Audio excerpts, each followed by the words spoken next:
Hey guys, welcome to episode 136 of Swiftcast. This is Ashley, Adam. Nate. And Steph. and I feel hungover right now because I stayed up way too late, not partying like someone my age might be doing, but actually I stayed up to watch the 1989 World Tour on Apple Music. Me too. It was insane. It was so good. So good. I loved it. It was awesome. Yeah, they were, promoting that it was going to come out today, Sunday, the 20th, but I had a feeling it would be up Saturday night, which it was a few hours early. Yeah, and I think most people had thought it would come out at midnight Eastern time, which is 9 p.m. Pacific, but it even came out earlier than that. So I think people were a little bit surprised, and Twitter kind of flipped out. People were like, "Oh my gosh, it's up." Well, actually, I think you called that right. Didn't you say before just because of iTunes? It usually happens. Yeah, I mean, that usually happens. I remember waiting for all of the promo singles to come out for 1989 every Monday night, and they would always be out a little bit early. And man, when it finally hit, it hit. I would love to know how many views it's had or how many people have signed up to Apple Music for it just to watch it. That is literally the only reason I signed up for it. There has to be some way to tell how many streams it's had. Maybe they'll release that later. That'd be cool. I feel like maybe they will. I feel like Apple is very possessive of its data. I feel like they might not want to release it to the public. They're a little bit too possessive of their data sometimes. Well, for example, podcasts like ours and all the podcasts on iTunes, we get information on how many downloads we get through other services that we pay for, but iTunes itself doesn't release any information. But I think for albums, it's now required now that the data has changed. You know how just within the past year, they made it so that first week sales not only include physical copies, but also streams from places like Spotify. So I would think that Apple would be required to include that data for billboard purposes. Yeah, that makes sense. I wish that someone would make a rule then that they had to release information for podcasters. That'd be helpful. And I don't know if this video will be included, if somehow we'll get information within a week or so, hopefully. It'd be interesting to see the numbers. And even, I just also want to know how many people have signed up for the free trial within the past week since the announcement was made. Probably more people in the past week than since Apple Music started till now. I would not be surprised. I bet their stock went up. Well, we're going to be talking a little bit later about just some of our reactions and observations to the live tour video, and so look forward to that later in the episode. But for now, we have a bunch of older tweets, and since we didn't do older tweets last week, we have some birthday tweets from Taylor over the years. The first one is not a birthday tweet, but it does come from December 14th, the day after Taylor's birthday, back in 2009. Taylor wrote, "Just found my old life-sized Brad Paisley cardboard cutout. Or better yet, it found me." Cue Twilight Zone music. That's funny that she has a full-size cardboard cutout of him. And now people have cardboard cutouts of her. Well, our next one comes from December 12th, the day before her birthday, in 2010. She tweets, "Tonight, Caitlin Bird and Liz Hewitt knocked on my door, and they brought a pizza with a lit 21 candle on it and birthday hats." Smiley face. Aw. So that was the day before the infamous 21st birthday, which resulted in the moment I knew, right? That's right. That's right. Well, a year later, Taylor was much happier on her birthday, December 13th, 2011. Taylor tweeted, "I'm so 22 right now." The iconic tweets. But we have to note that 22 had not actually been written, or maybe it was at that moment, but we didn't know about the existence of 22 because we didn't learn about that until 2012. And related to that, on the same day, December 13th, 2011, Taylor tweeted, "Studio, birthday, new album, red shoes," which was all full of clues that we did not interpret. Wow. I look back on that tweet and I hate it so much now that I just so obviously did not see any of those clues. But if you would have said to me in 2011, "Oh, I know what her new album is going to be called. It's going to be called Red," I would have been like, no, that's such a weird album title. Exactly. Right. That ended up being like the most perfect title for the album. I think both Red and 1989 nobody would have called because they're both very obscure, really. That's true, right? Seriously. I actually think maybe she recorded the song 22 that day. That would be cool. That would be cool, but I don't know for sure when she recorded it.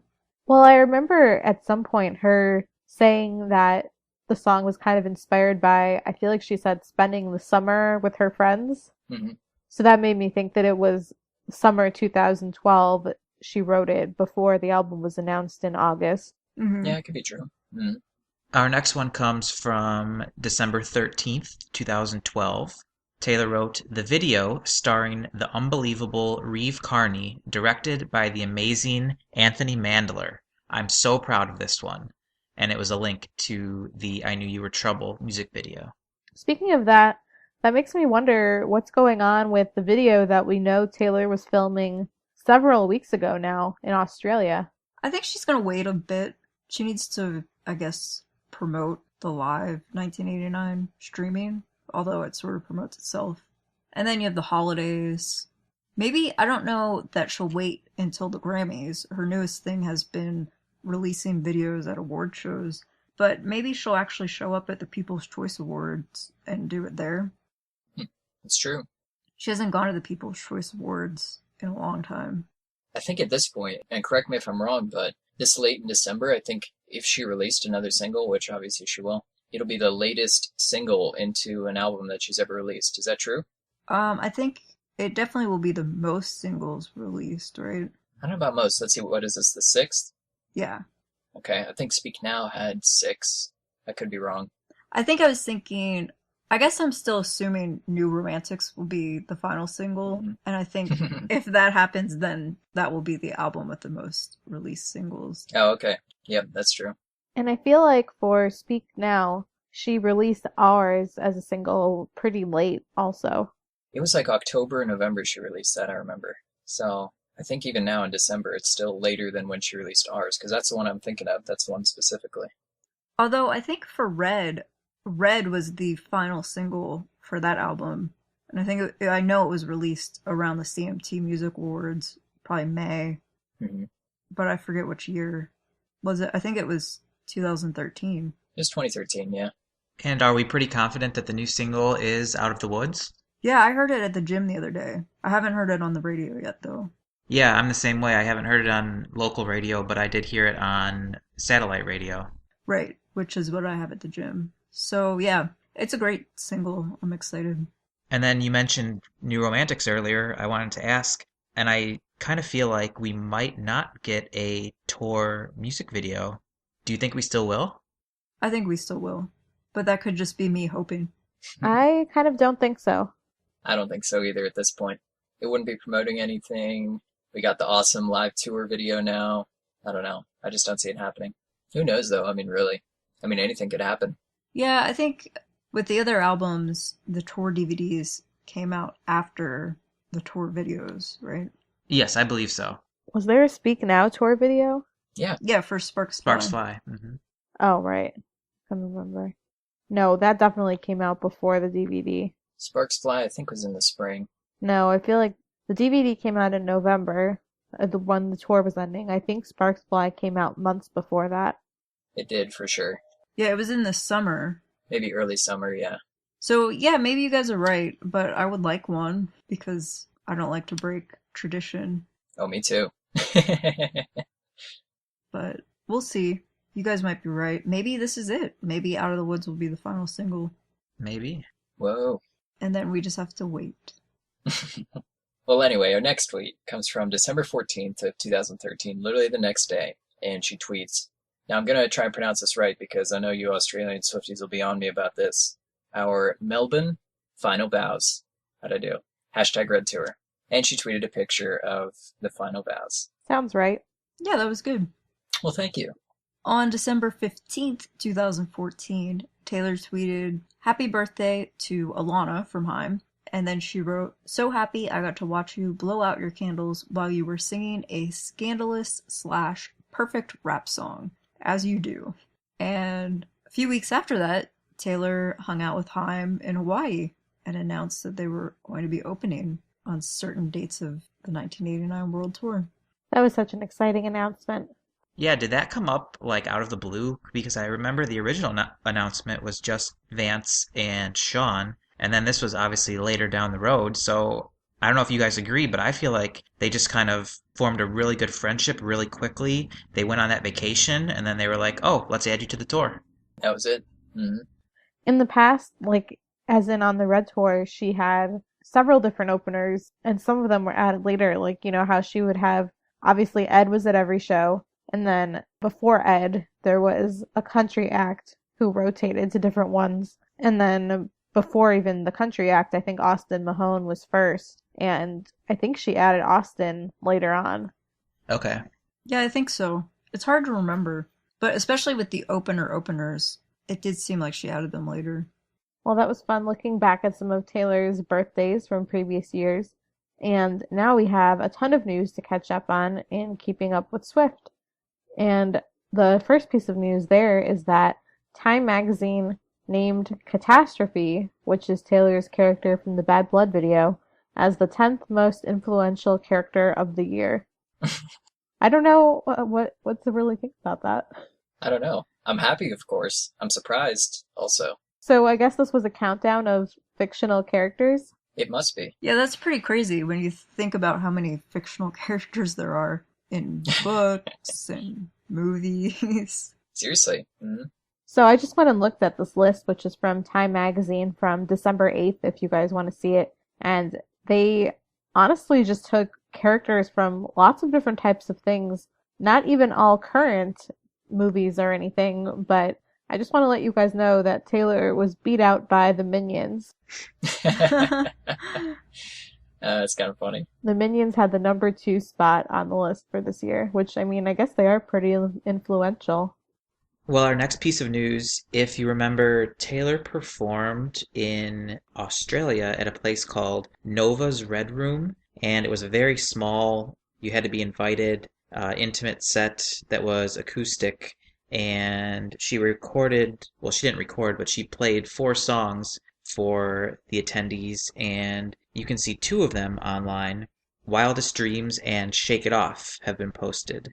So you can go watch those videos. They're very good. I highly recommend watching those videos.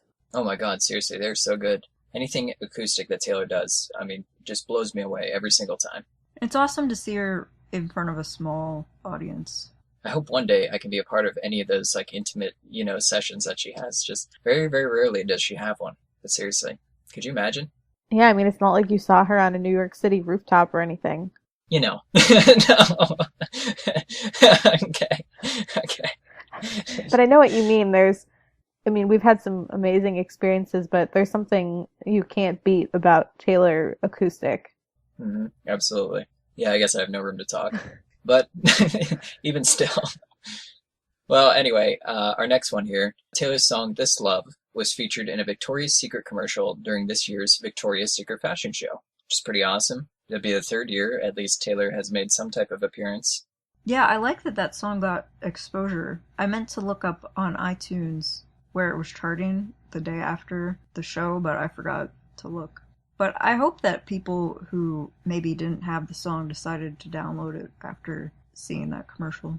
Well, Billboard named Taylor as the Artist of the Year, and this is the 2nd time that Taylor has achieved this, so that's pretty exciting. And I think she definitely was the Artist of the Year. Speaking of Billboard, I also wanted to mention that the other night on TV, they actually broadcast this year's Women in Music Billboard event. It's the first time they've actually shown it on TV. Taylor was honored as the Person of the Year last year, but I watched it, and it was pretty cool because Kelsey Ballerini, who we just interviewed last week, was named the Billboard Women Rising Star. Very cool. Yeah, that's insane. Yeah, she got a special award on the show, and she sang a couple songs, and she also talked about Taylor and said how she just can't believe how she went from being a fan of all these amazing artists to getting to play and be on the same level as them, and it was just really awesome to see that. So it kind of sounds like, because of our interview, that gave her some inspiration to say what she said at this award show. Just saying. Yeah, I mean, honestly, it could be. I'm sure she never will forget performing with Taylor, but she said she really enjoyed just getting to recap that moment with us, and I'm sure she was thinking about it. And then just a couple of days later is when she went to Billboard to give the speech. If you guys haven't heard our interview with Kelsey yet, you should definitely check that out. She was great to talk to, and that's up on iTunes as a special bonus episode that we put out before episode 135. So that's on iTunes, and it's on swiftcast13.com also. And another recent piece of news is that Taylor won International Artist of the Year at the BBC Music Awards. I don't know much about those awards, but that's exciting. I mean, anything Artist of the Year. I mean, BBC, obviously, humongous broadcasting companies, so. I don't think she attended that show. No, she had a little video as an acceptance speech. Yeah, it was funny. She said the award was as heavy as a car. It looked really heavy. The next piece of news can be seen as both good and bad, really. The 1989 World Tour was the #1 selling tour on StubHub in 2015. If you're not from the United States, StubHub is the ticket reseller website here. So obviously that means that the tour was very, very popular, and that's good. But on the bad side, the ticket prices on the resale market were very, very high. I spent some money on StubHub. Next year, I'm not going to make the same mistake for next tour. I'm going to buy all my tickets up front. Every ticket to every show. Every ticket. Well, our next bit of news, the 1989 World Tour, big news, ended on December 12th in Melbourne. The best part about it was that Taylor sang Long Live as a secret song. Boo, why couldn't she do it in Tampa? I so wish she would have. Tampa gave her the idea, and then she decided to save it. It must have. For those of you who are not in Tampa, we seriously, like the entire stadium was just like, long live, like, just shouting it at her. She just kind of smiled and then shrugged it off and ended up singing 15. So anyway, I'm glad she ended up singing it at least once, though, on this tour. Yeah, that was a perfect way to end the tour. And in not surprising news at all, the 1989 World Tour was the top tour of the year in terms of revenue. It made $250,733,097. And the number of fans who attended the tour was 2,278,647 people. So that's a lot. That is $250 million that tour made. Oh. $250 million. Yeah. That's insane. Do we know if that includes merch and everything else at the venues, or is that just tickets? I think it's just tickets. I believe just ticket sales, yeah.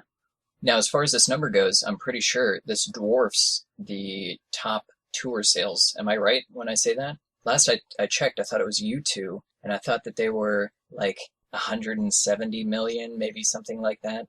Yeah, actually, there's a list that included the top 25 tours of the year, and U2 was actually number 3 with 133 million. Who was number 2? One Direction, 208 million. Wow. How is that even possible when they were selling tickets on Groupon? Yeah, it's surprising. I mean, I guess if you offer the tickets for like $10, more people are going to buy them, so maybe that evened out for them. They had more shows, I think, than Taylor as well, so that might have factored in. I think if you looked at revenue per show, it would be insane, but I don't think anybody's broken those down. And here's a little comparison for you, just to show how big Taylor has become. The revenue from the Fearless Tour was $63 million. The revenue from the Speak Now Tour was $123 million. And the revenue from the Red Tour was $150 million. Wow. So it's just like tripling. Or I mean, from the Fearless Tour to now, it's quadruple what the Fearless Tour made. Mm-hmm. And even just from the past 2 tours, from Red to 1989, it increased 67%. And I mean, obviously you have to look at that ticket prices did increase over the years, but also she's selling out such bigger venues that helps a lot too. Yeah, she's doing fewer shows at bigger venues with increased prices, but the difference is just astounding when you compare all the revenues from each tour. Well, our next piece of news is that Taylor is number 4 on Billboard's list of Hot 100 songwriters, and at number 1 and 2 on the list are Max Martin and Shellback, which are obviously Taylor's collaborators on a ton of her songs. And Martin and Shellback are not only on the Hot 100 songwriters, but also on the Hot 100 producers. Well, you can tell she definitely knows how to pick them. It makes me wonder because obviously they're like the hottest producers in Hollywood and so many people want to work with them. It makes me wonder if artists, like if they know they're working on an album or going to be working on one, do they have to like reserve them in advance? Like how does that work? Like how do they even have the time to get around as much as they do? Oh, most likely. I could see that. Some intense scheduling. That's a great question. Like, I really wonder, we obviously don't know Taylor's plans, but if she is planning to release a new album in fall 2016, it'd be funny if she's like, Martin and Shellback, can I book you guys for July of 2016? Can I just have you on retainer for like 3-4 months? Our next piece of news is that Taylor's new wax figure at Madame Tussauds in Germany features the Welcome to New York outfit. And it actually looks like a human. It's really realistic and good. I think it's the best one I've ever seen of her. I wish they would just have an exhibit of just all Taylor figures with all the different outfits from the tour. And to be in an easy location to get to, so that everybody can see it. Yeah, Germany is a little far. They should just do it in every country and in the United States, multiple places. On a related note, I heard from a friend who recently went to the Rock and Roll Hall of Fame in Cleveland that they actually have there on display the handwritten lyrics from Welcome to New York. Oh, get out of here. I mean, I've seen a couple of her other songs like that. I know they had We Are Never Ever Getting Back Together in Nashville, and I think they had some at the LA exhibit, but I didn't know that they had that one in Cleveland. Well, looks like I need to take a road trip. And our final bit of news is actually one that is really cool, touching, inspirational. I mean, you name it. This is what Taylor Swift is about. Taylor went to a fan. Her name is Delaney. Now, Delaney has neuroblastoma. I'm pretty sure she's terminal. There was this massive campaign online to have Delaney meet Taylor. And Taylor happened to catch wind of young Delaney here. She ended up going to her house this past week and visiting her and spending some time with her. It was really very cool of her, very awesome. The pictures were very sweet. It looked like she hung out for several hours at their house. Yeah, it looked like they were taking selfies and making silly faces and all kinds of things. I wonder if there's a video that at some point we'll get to see where she opens her front door and there's Taylor Swift standing there. I hope we get something like that. Those are always the best videos. Yeah, Delaney's mom has been posting on Facebook about Delaney and about the campaign. So I would really like to know if they had any idea Taylor was coming or if Taylor just showed up. And there's a photo of Taylor waking Delaney up from her nap and they're just hugging, and it's such a touching photo. I wouldn't be surprised if we end up hearing that Delaney gets some type of Christmas gift from Taylor in the next week. I hope so. I mean, it really just goes to show we always say this, but just how genuine and just kind that Taylor is to her fans, to kids. I mean, really, she just goes out of her way for so much. It's unbelievable. Yeah, no one else would do anything like this, ever. Well, Taylor's upcoming calendar is a little sparse, sadly, since we don't have a tour anymore. Please don't cry. But on January 6th, Taylor is nominated for several People's Choice Awards, and her nominations include Favorite Female Artist, Favorite Pop Artist, Favorite Song for Bad Blood, and Favorite Social Media Celebrity. So, who knows? Like I said earlier, she hasn't gone to this award show in several years, but maybe she'll go this time, and maybe she'll release the Out of the Woods music video. That would be cool. Good way to start off the new year. That's all we have, unfortunately, for the calendar for right now. But we're going to move into our fashion segment. Our first piece of fashion is from the 1989 tour meet and greet. On December 10th in Australia, Taylor wore an Alice and Olivia Wibla embroidered sleeveless dress, which is $495, and it's still available. On December 13th, her birthday, she attended Jimmy Iovine's Christmas party, and she wore a Zimmerman crepe braid jumpsuit, $480.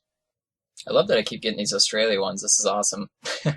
Our next one is from the Melbourne airport. Now, you guys probably saw the video where Taylor ended up meeting a couple of young fans right after the show in the airport. She was wearing an aqua plaid skirt, which normal price $68, on sale for $30.60. Unfortunately, sold out, but it is available in navy if you're interested. She wore a Brandy Melville Abbey knit sweater, $26. A Wolford Seamless Pure 50 tights, which is $61. A Zimmerman Suede Tassel loafers, $495 regular price, on sale for $346.50. And finally, she also wore a Zimmerman crossbody satchel for $475. Wasn't that video so cool? It really was. She just walked up to them. I don't know how people didn't notice her in the airport. They just kept walking by. I saw in the background too. If that was me, I'd just be like, "Oh my God!" You could just hear me in the background. Oh my God! Just run over, crash the video, like. Oh man. She just saw this little girl wearing her shirt and walked up to her. Typical Taylor. That's what she always does. The little girl was so sweet too. You could tell she was so just like starstruck and appreciative. And Taylor said something like, "Were you at the show last night? Did you have fun?" It was so cute. Well, then on December 19th, while Taylor was meeting Delaney at Delaney's home in Colorado, Taylor wore an Aritzia Babaton Nathaniel sweater in Royal Navy, and that is $85. And that's all we have for fashion for this week. As always, thanks to tayswiftstyle.com for tracking down all of the fashion for us. And now it's time for our very exciting main discussion, where we'll give you guys some of our first impressions of the live tour video. Well, for me, I was really happy with the video. I mentioned last week that I do want a DVD, but I have to get past that and not complain about it on every episode. Hey, we may still get lucky. Who knows? I'm holding out for it. I'm holding out. We may, but people are probably tired of me talking about the red DVD. So I'll just focus on the video. And I thought it was great. I'm so glad we got pretty much the full tour. There were parts that were cut out that I wish had been in there. For example, some of the instrumental breaks in between songs. And sometimes I felt like the speeches were cut short. And the speech before Wildest Dreams is not included. And I think that is such an underrated speech because it's about how happiness is like a fleeting thing and we need to all embrace it, and she hopes that we all think back on this night when we're having a bad day. It's just such a great speech. For me, that speech always meant more to me personally than the clean speech. I mean, the clean speech is great, but I just connected more to the Wildest Dreams speech. Oh, absolutely. I'm totally with you on that one. Yeah, me too. Towards the end of the US tour, she, for whatever reason, time or something, stopped doing that speech, and I was really disappointed about it. It's truly underrated, especially because it ties in so well with the song too, because then she goes into Enchanted with This Night is Sparkling. And when you have a million bracelets lit up and everybody is so thrilled to be there, the night is definitely sparkling. But other than that, I felt like it really covered the tour. I was happy about that. Some of the editing sort of bothered me in parts. I think during Welcome to New York, I felt like there were weird angles going on, but I got used to it. And then during I Wish You Would, there's a lot of weird, like sometimes lyrics pop up on the screen and they do these weird outlines of Taylor that are all in neon. And I don't know, I just think I would prefer personally just to see Taylor on the stage rather than having all of these lyrics and things pop up. But again, I really can't complain. My complaints are so minimal. I felt very happy. Actually, I think my biggest complaint is the lack of special guest performances. After last week's episode, when Adam came up with the idea that there should be a menu and you can just click on each special guest performance, I was completely sold on Adam's idea. Oh, absolutely. And he should have been like the producer of this thing and instituted that, because there weren't full performances of the guests. There was just these little clips that were peppered in throughout the whole video, which is great. I loved being able to see a lot of that backstage interaction and little clips of the onstage performance, but it's just not the same. It's not, and the only thing I can really think of as to why they didn't is maybe, I don't know, Taylor kind of just wants to leave that as something special for the people that were there. True, but they hyped it up so much. They really did. They had all the special previews about guests, and Taylor talked about it so much in promoting this. So it's kind of a letdown. But again, I can't complain. We got what we wanted, really. I also think it was partially due to time restraints. I mean, obviously, any of us big fans would watch anything no matter how long it would be. So if they included all the different special guests, this thing would have been, 4, 5, 6 hours long. And then that's just, not practical. You don't see movies these days that are that long. Like Steph said, and I mentioned last week, the menu idea would have been cool, but that's maybe just something that Apple Music doesn't do. This is just a one shot, 2 hours and 11 minutes little movie, and so that's all they had time for. I was just thinking, imagine how well this movie would have done in theaters. I'm glad she didn't go that route, though, because that's sort of the trendy thing to do these days. And I like that Taylor doesn't follow trends. She sets the trends. Oh, yeah. I just feel like the ticket sales would have been crazy, but I'm also glad she didn't. Yeah, it would have probably been. Imagine, though, one positive from a movie would have been, well, I guess two positives. Seeing it on the huge movie theater screen, and two, having incredibly loud audio, like you're there again. You're right, that would have been cool. Somebody should rent out a movie theater and somehow play it there. And I've just been thinking more about this partnership with Taylor and Apple, and I really think this is just the beginning. I know a lot of people are wondering if she's going to take a break or if she's going to put out an album like normal on her 2-year schedule, but I really think more and more that she is. I think that whatever her reasons were for doing this with Apple, I think they have big plans together for the future. You're probably right. I mean, this I'm sure is just the tip of the iceberg. Whatever that she has planned for the next album, I'm sure is just gonna just be incredible. I can totally see this becoming quite a long relationship between the two of them. Yeah, I agree. And I think Taylor saying she's taking a break is when you compare the ending of Red, which was June 2014 for tour, to when the album came out. That was really a short break. Well, here the tour is done in December. She has practically a full year before her normal new album would come out if she followed the same schedule. And maybe she won't follow the same exact schedule, but I don't think we're going to be waiting for 4 years for her to have something new. I just don't see it happening. I don't think so either. I don't think so. I think she's has a lot that's inspiring her, and I think she's surrounded by so many great, talented people lately that I just feel like she must have ideas. Well, and even during the interview to promote the video, she said that she is writing, but she doesn't write 30 songs a month. She only finishes writing a song when it's great. And that was her quote. It has to be something great. So it's not like she's not doing anything. She said her concern right now is about quality, and that's it, which is fantastic. That's what we want. One of my favorite things that I learned from the little clips inserted into the tour video was that she asks the special guests, each one, to choose how they want the bracelets to look while they're performing. That is really cool. I really like that. I mean, I just remember the most memorable one for me with the bracelets was Andy Grammer in Chicago. The gold bracelet. I mean, it was just like a sea of gold everywhere. It was insane. It was awesome. And that's partly because we didn't know that they could turn that color. We were shocked. Right. Mm-hmm. I remember for the very first special guest, which I was lucky enough to be at Imagine Dragons, they were all alternating red and blue, and I thought that was awesome. Oh, and I love that when she ended up singing Red as the secret song. And of course, everyone's bracelets lit up red. It was awesome. It kind of took me back to, of course, Red Tour.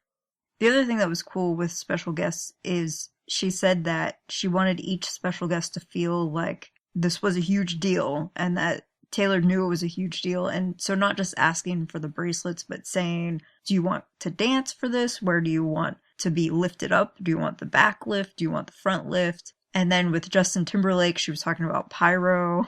And Justin said he hadn't had pyro since he was in this band a while ago. That was funny. But she really went all out for these special guests because they were donating their time and coming for this just for free, just because they love performing. And like Ashley said, I think that probably really inspired her because these are all people who are true artists who really care about the music and fans. And how can that not be inspiring? And I wanted to ask you guys what you thought your favorite clip was from the video regarding the special guests. And I wanted to answer first because I have a feeling other people might take what I was going to say. And my favorite was by far Wiz Khalifa, See You Again. I was just, and this is taking the words right out of Taylor's mouth, but just how genuinely happy he was to be there. You could just tell in his expression when they're standing out at the end of the runway there. He puts his arm up and starts waving to have the crowd, wave their arms back and forth with him. And he's just looking around at the sea of people, and you can tell that he is just so happy to be there. That was really cool. I'd never seen a good video of Wiz Khalifa, his performance from the 1989 tour. So to see that in its HD quality in all its glory right at the climax, it was insane. It was awesome. And not to mention, Taylor's vocals on that song were unbelievable. Oh, absolutely. I loved that more than I loved the original song. Don't you wish you could have a recording of that song with her vocals? Yeah. Yes, absolutely.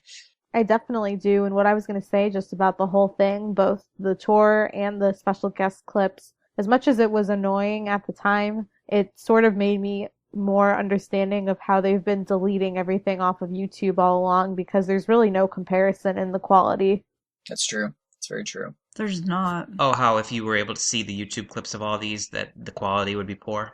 Yeah, even just of Taylor's songs, there's such a difference of watching someone's YouTube video and getting to see a close-up of her face during a performance. And I think that that's a lot of why they were deleting these clips is because they really wanted it to be a special and exclusive experience when they finally put this out. So what were a couple of your guys' highlights from the guests? I would have to say Fifth Harmony. Oh, that was cool. That was actually really cool. Taylor saying she could barely fit into the costume. Okay, Taylor. And just seeing them learn the dance moves, and Taylor was so excited. That was awesome. Now, one of my favorites, and I know a lot of people won't really agree, we'll get to that later, but was definitely Mick Jagger. I mean, he's such a legend.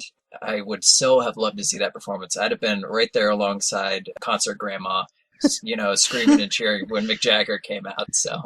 Why would you say that's not popular? Mick Jagger is a legend. Oh, he's popular, but like as far as this fandom goes, as far as just like the general trend of things, that performance wasn't one of the top performances, I guess, for a lot of people. So anyway, we'll find out. I mean, in a minute when we go over a couple things, but for me though, seriously, I mean, and then the fact that Taylor and her band, I mean, were just such in awe that he, showed up, performed Satisfaction, and the way that she put it, it sounded like Mick Jagger set the precedent for all these other amazing guests basically to come out. So for me, I think that was one of the top performances definitely of the tour.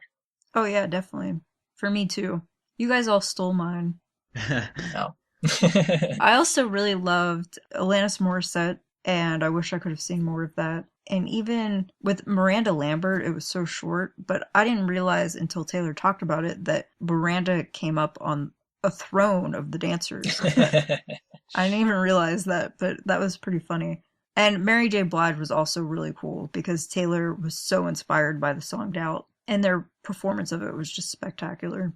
And it's crazy to think when you see these video clips of her at soundcheck with all of these people. For me, what I always think is she was inside the stadium rehearsing this with them while I and so many other people were just standing outside just waiting to get in. Isn't that crazy? Isn't that crazy? I know, seriously.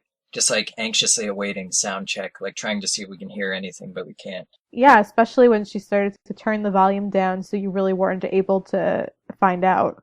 That was so smart. I do have to give an honorable mention to Idina Menzel. Only because we were there, we were able to witness how awesome it was to see Taylor in the Olaf costume alongside Idina in the Elsa costume. And then, of course, tearing it off and then just, like, owning the entire stadium like it was nobody's business. Definitely. Yeah, that was cool. It sounded like she had that one planned out for months. Just the way she was talking about it, because she mentioned that John Legend and Mick Jagger were so spontaneous. But others she had planned out for months, and then she referenced Idina. So that's cool. And one other honorable mention has to be Justin Timberlake. Oh, of course. Just Taylor said it herself, he is one of the greatest musicians of our time. our age group, if you will, and he just was the ultimate special guest. She said she didn't expect him to say yes. Which is very odd. I think she's making that up. Actually, in the recent interview with, it might have been Vogue, I can't remember exactly, NME, one of those, the interviewer was in the car with Taylor when Justin called her and said he would do it. And the author wrote that Taylor just flipped out and said, "This is crazy." And she repeated it at least 4 or 5 times because she just could not believe that he said yes. But Taylor called Justin Timberlake the Frank Sinatra of our generation. I'm sure he's pretty happy about that. So we polled a lot of you guys on Twitter about your favorite moments of the 1989 tour on Twitter. We asked you guys, our first question was, what was your favorite tour performance? The results came back. We had 4 options for each of these. For this one, the winner was Out of the Woods with 38%, followed by Blank Space at 25%. 19% of you said Clean, and 18% of you said Other. There's so many others to choose from that I felt like Other had to be a choice. There really is. Well, one thing that's interesting in the video is Taylor said Blank Space is one of her favorite performances, and she also called the song her biggest song ever. When she said that, I sort of paused for a second and thought, wait, well, Taylor thinks it's her biggest song ever, but I don't know. I know it's huge. It is absolutely huge. Mm-hmm. I thought Shake It Off might be bigger. It seems like Shake It Off would be her biggest song ever. Yeah, I was a little taken aback by that. Just a little surprised. Well, that is the song that she submitted for Grammy nominations, and she does have nominations for it. Yeah, I was thinking maybe after the Grammys, then say it does get 2 Grammys, then yeah, maybe we could say it's her biggest song ever. I was just surprised, that's all. I'd be surprised if she thinks it's still bigger than Love Story, because I think Love Story is all time her biggest song. Yeah, exactly. When she said that, I was thinking, what about Love Story? What about Shake It Off? Mm-hmm. She was probably just thinking of recent success. Yeah, that's probably true. Probably. And hopefully it will win 2 Grammys. Well, our next question that we asked was, if you could see Taylor live in any city, which city would you pick? And the choices were Los Angeles, Nashville, New York City, or Tokyo. And the winner in the poll was New York City at 51%, with second place going to Nashville and third to LA, which is kind of surprising based on the fact that LA has a ton of shows and seems to always get the best special guests. I voted for LA. Yeah, exactly. I don't know what you people were talking about. I think a lot of people are just wishing that she would bring back shows at Madison Square Garden. That's a very good point, yeah. Yeah, Madison Square, New Year's. It'd be pretty cool to see her perform in New York City. Then we also asked people what their favorite secret song was. And for this, I narrowed it down to some of the more rare secret songs because there were some she did a lot. But of the ones that I asked, the choices were Red, Mean, Fearless, and Long Live. And Long Live won by a landslide at 69%. I voted for Long Live, so I'm right there with you guys. And then 15% of people said Fearless, 9% Red, and 7% Mean. I agree with Long Live. Absolutely. We also asked what your favorite Shake It Off outfit is, and 55% of you said the pink one. Yay! The best one. 28% said blue, and 17% said green. R.I.P. green outfit. Christmas tree outfit. Well, she did choose the blue for the video, so maybe the blue is Taylor's favorite. That could be. Yeah, I have nothing against the blue. I really like the blue. It's just that the pink one's my favorite. I think it suits her the best. I was actually thinking about that while I was watching the video, and I was wondering how she decided which color to wear. And then I was thinking, maybe because of how you get the girl where she's wearing pink, she decided she either had to do blue or green, and then she went with blue. But I have no idea. This is just what I was thinking about while I was watching the video. If I remember correctly, I think that blue was the original outfit that she started wearing before she began changing it up. The very first show in Tokyo? Yeah, and even at the first US shows, I feel like she wore blue for a while. I think you're right. And this video was very close to the original. Obviously, we had the full set with This Love and All You Had to Do Was Stay. I was disappointed that she didn't wear the newer style outfit. Yeah, me too. I was really hoping to see that. But I feel very lucky that I saw that in person because that outfit is amazing. By the newer style one, do you mean the purple one or the blue one? The blue one with like the cutouts on it. Oh yeah, the blue one's my favorite. I think she debuted that one in LA. To this day, I'm still shocked that she has never brought back that one Out of the Woods outfit that one time, the black one. The black one, yeah, that was awesome. That was awesome. It was so cool. It matched perfectly the background with the trees and the darkness and Hmm. I might have talked about this before, but I think it's interesting how this is the first tour where she's really changed up her costumes every night. I remember for Red Tour, like during the B stage set list, she, for some of the special shows, she would put on like a different t-shirt. I remember in Nashville specifically, one time she had the Grand Ole Opry t-shirt, That's true, yeah. and a couple things like that, but nothing like how she's done it this tour. This was the first time she's changed several of her outfits. Hmm. And I feel like she probably did it to give more of an element of surprise to the shows because, as she constantly says, she knows that people are often spoiled before they come to the show. I'm glad she knows that. It just makes it that much better. So we also asked you guys who was your favorite opening act, and obviously the choices were Vance Joy, Shawn Mendes, and Haim.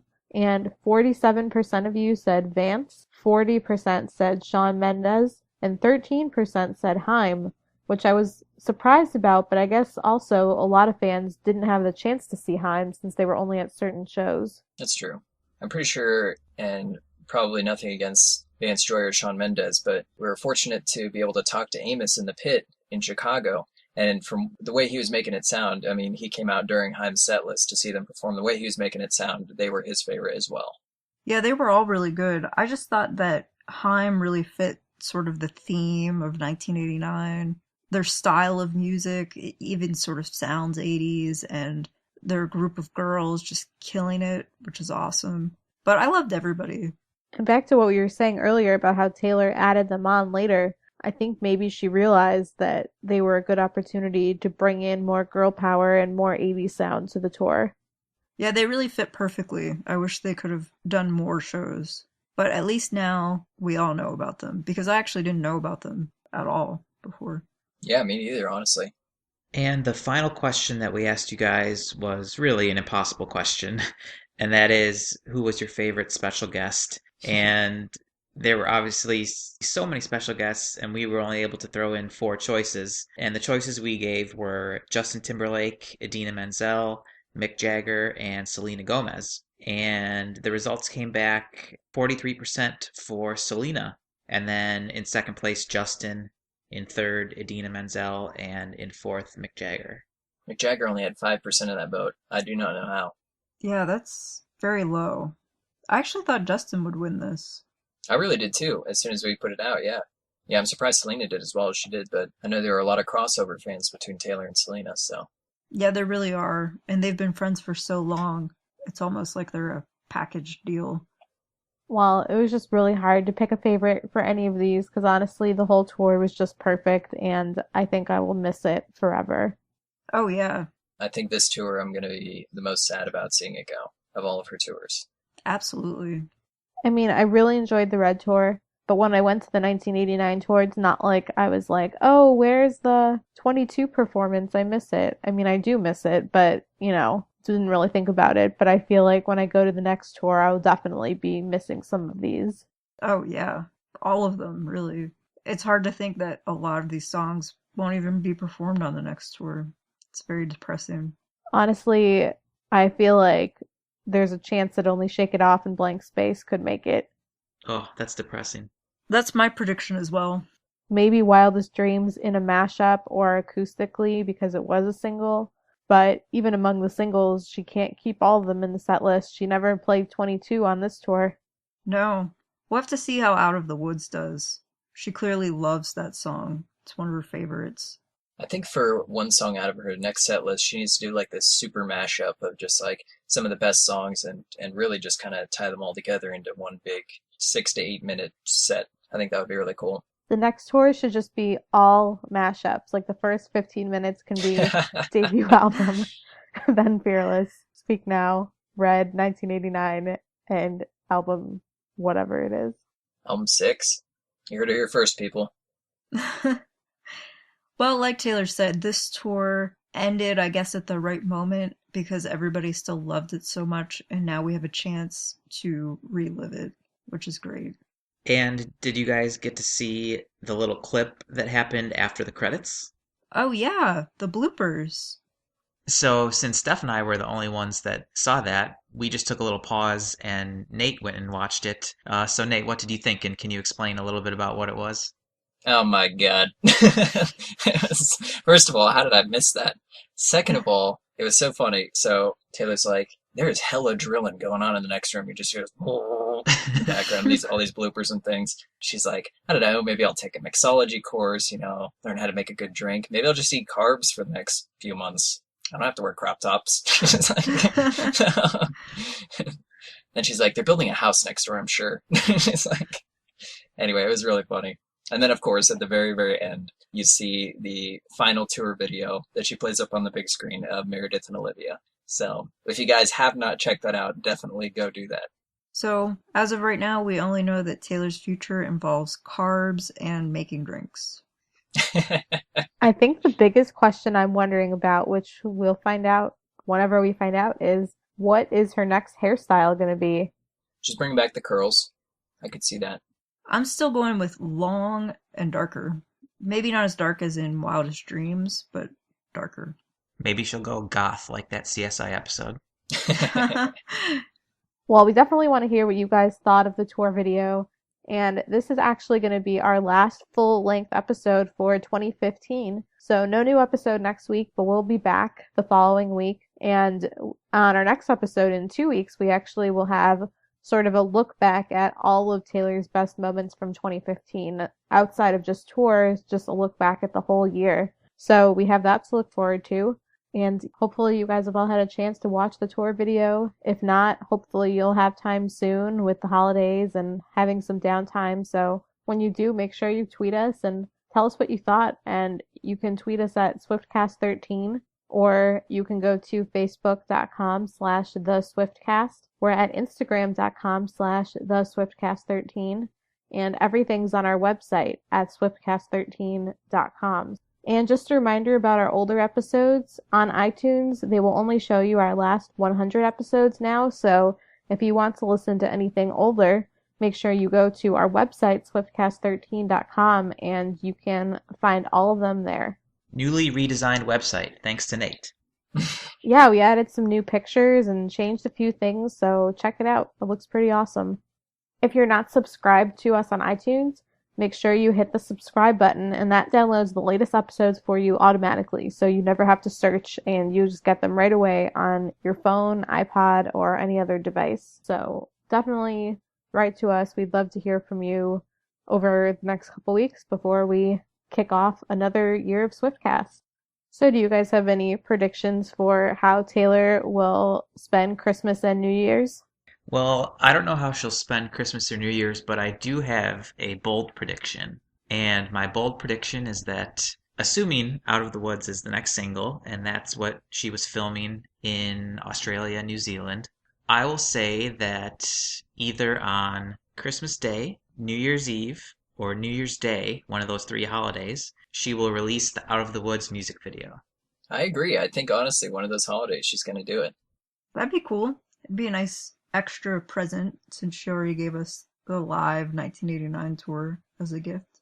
I can see her doing it on New Year's Day. It's a Friday, which is often when she's released videos recently.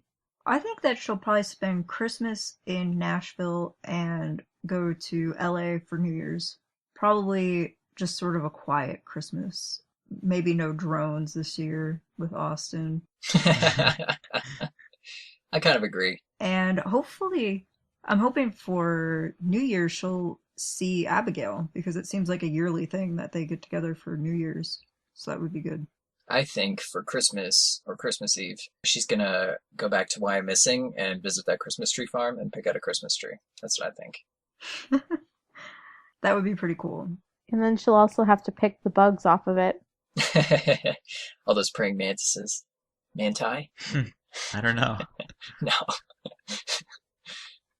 Well, we hope you guys have a great holiday season, and Thank you so much for listening to all of our episodes throughout the year, and we can't wait to put out more episodes for you guys in 2016. Yes, thank you, everyone. It's been a great year, and we can't wait to see what Taylor is doing next. So for now, for episode 136, this has been Ashley, Adam, Nate, and Steph. and we will see you guys next year. happy holidays, happy new year. Happy New Year's, guys. Bye! Thanks, bye. Thank you for listening to this episode of Swiftcast. Visit us on the web at theswiftcast.com. Swiftcast is not directly affiliated with Taylor Swift, Big Machine Label Group, or 13 Management.